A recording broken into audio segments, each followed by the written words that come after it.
Today we're looking at a computer case that I was quite excited about, but let's see if it's gonna match my expectations.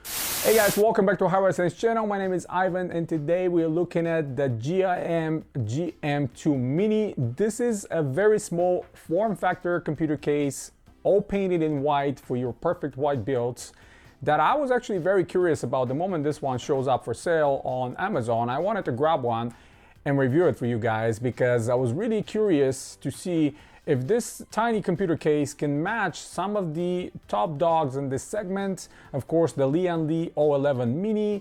There is a slew of other cases that kind of mimic the same two-chamber structure. And I wanted to see if GIM have translated their high quality from their fans that I've tested before to computer cases now. And I'm actually pleasantly surprised how well this case looks, pulling it outside of the box and just looking at it quickly before I start doing any work with it. I'm gonna go right ahead and start rolling the video with the unboxing, with overview of the components, with the build and the rest of it. We're gonna talk about it in conclusion because it's too lengthy and you guys are gonna have enough time to see all the little details that I'm gonna mention throughout the video.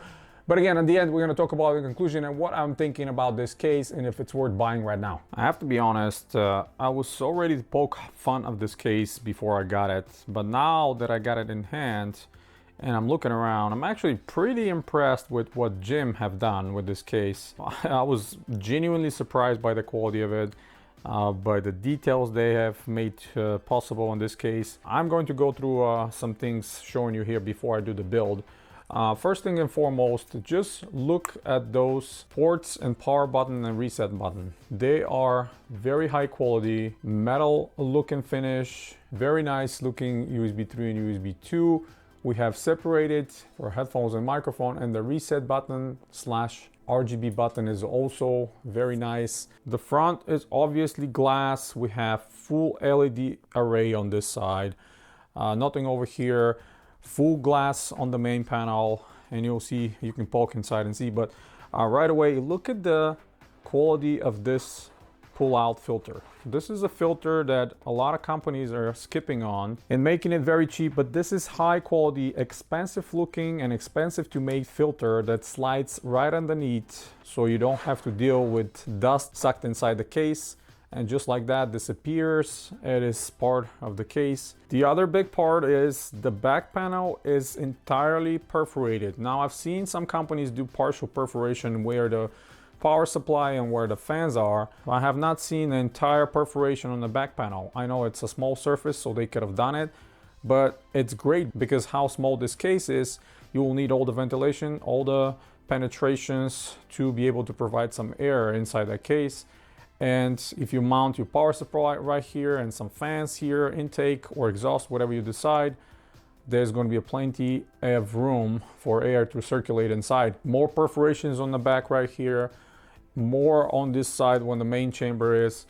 And this is one of the minor negatives. I know because of the size, it's kind of impossible to mount any fans here, but you're not going to be able to actively exhaust any air from here. It's all going to be passive. Take a look at these thumb screws. These are probably the highest quality thumb screws I've seen on any case. I mean, I just recently made a build out of the Heights case. That's a $200 similar style case, but the thumb screws were not nearly as good as these ones. These not only are high quality machined solid thumb screws, but when you unscrew them, they stay. And if you continue, if you want to completely remove them, you can do that as well. And they have a rubber grommet on the end, so additionally provide some more isolation. Now I apologize for the camera because the case is white. The camera has hard time focusing. This is the kind of the issues with these white cases. Regular ATX power supply can go here. The length, maximum length is 14 centimeters. M-ATX and ITX motherboards can go here. And this is one of the biggest negatives about this case actually, is they cheaped out on these planks, and these are the ones that you have to break off.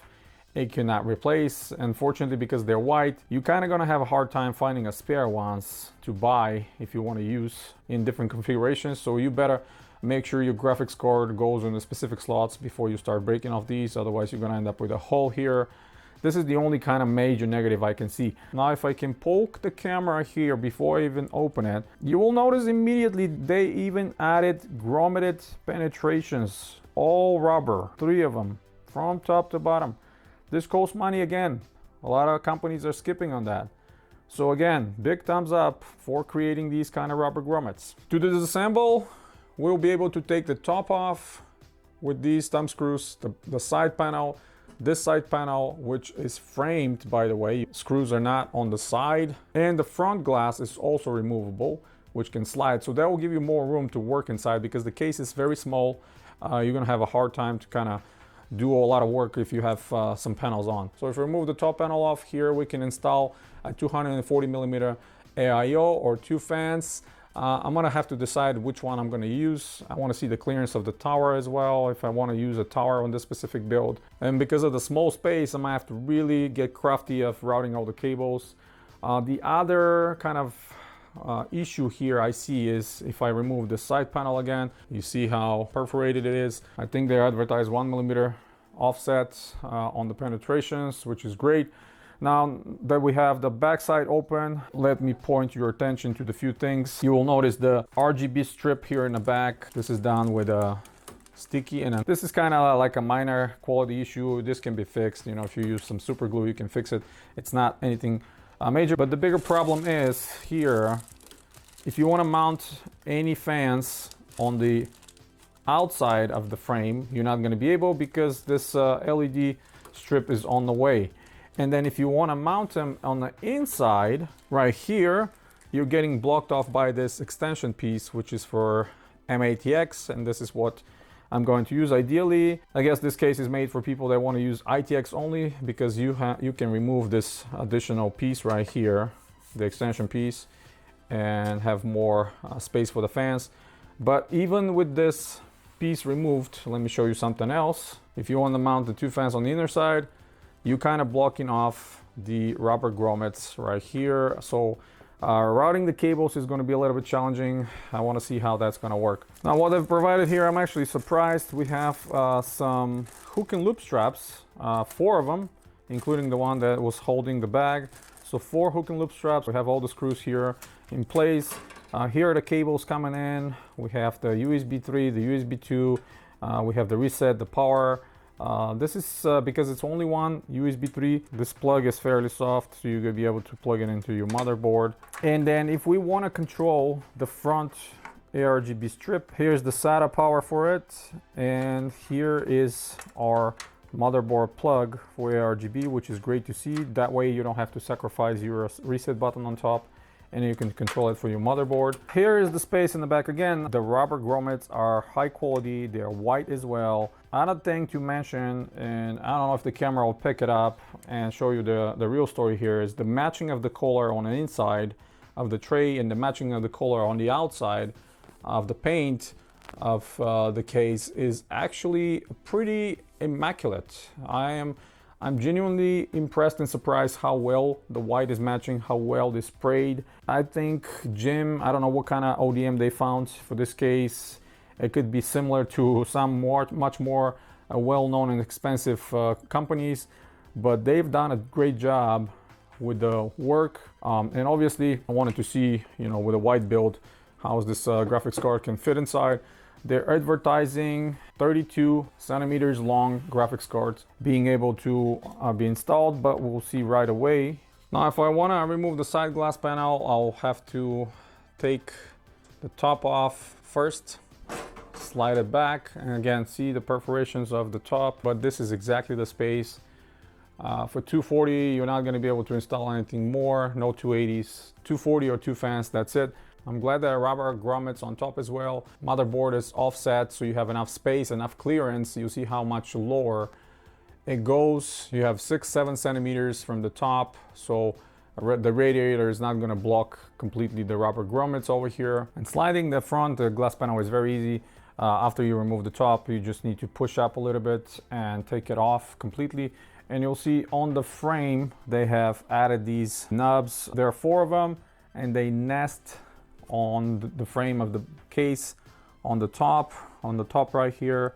and on the bottom. So now with that off, let's see if the RTX 3080 Yeston will be able to get inside here. It barely can fit in, but you can see it's possible. You have about 2 centimeters to the glass. So using this graphics card here is very possible. Again, my main concern is the ventilation. If you even fit some fans here behind, half of them will be blocked by this extension. So you're not going to be forcing a lot of air inside, unfortunately, and you're going to have to rely on a lot of passive because you cannot extract it in the back. You cannot mount any fans down in the bottom chamber. This is only for passive ventilation. You see there's no mounting screws for fans or anything.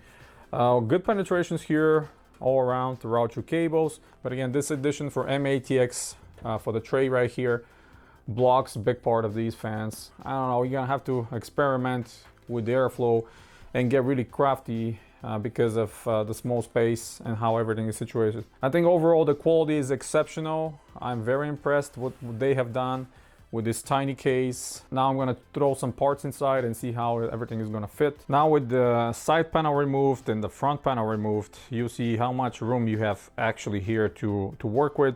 I really appreciate that, and both front and side panels are just nested with these metal knobs to the side. Frame is very sturdy, there's nothing wobbly, the riveting job is very well done. Cover on a LED strip is nicely done. It's not super high quality, but it's not anything bad. I know the asking price of around $120 is kind of interfering with a lot of much more expensive and well-known brands.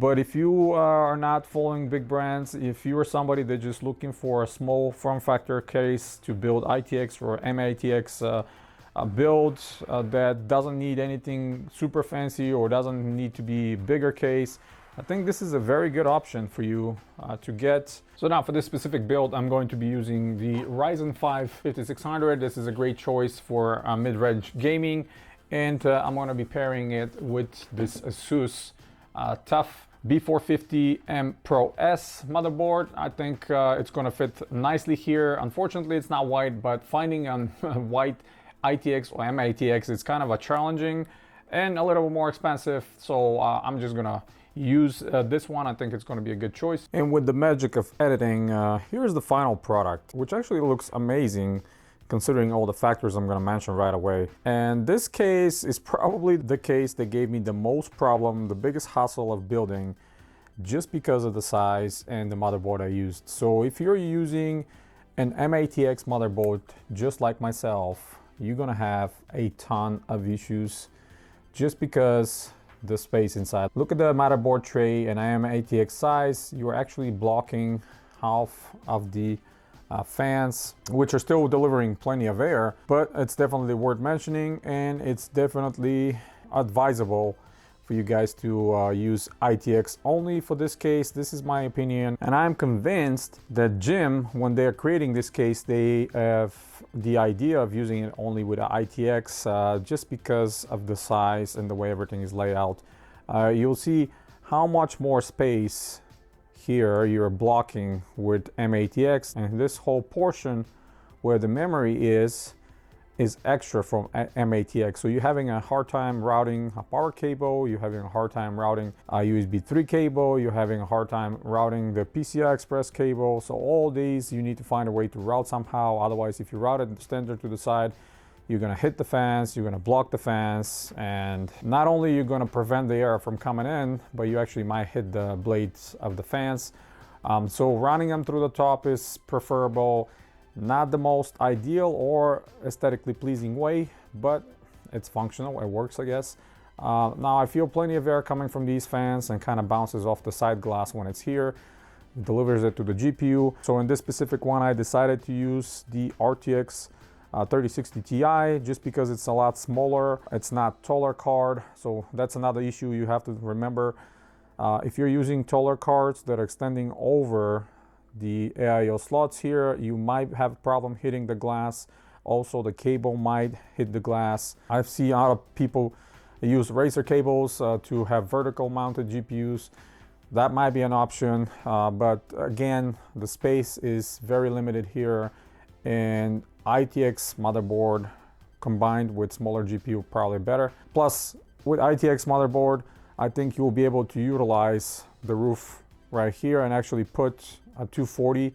I was not able because mine, all three ones that I tried, had too long of cables and they were coming all the way down hitting the GPU, and it was becoming a huge mess over here with cables and tubes and all that stuff. I think downdraft coolers are the best in this situation because the space is not too big. You'll see I try to use the Vertu V5 and extends over where the glass finishes, so you're not able to use these kind of tall tower coolers.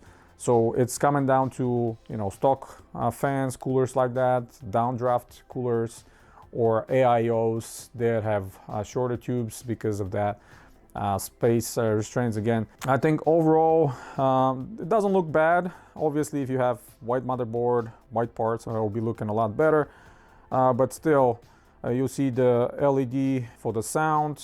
This is what they have by default. It's sound triggered LED. And on this side, because of whole back is perforated, you'll see how the light from the fans is coming up. You can see the front strip as well. All the other components will kind of visible with SSD in the back. This is my 2.5-inch SSD mounted on the plate here. You can see the regular power supply. This is 16 centimeter long power supply. It's able to fit. They're advertising 14 only. It's able to fit, but keep in mind this is modular, so it's not an issue if you have the cables routed properly and kind of tucked in behind this as well.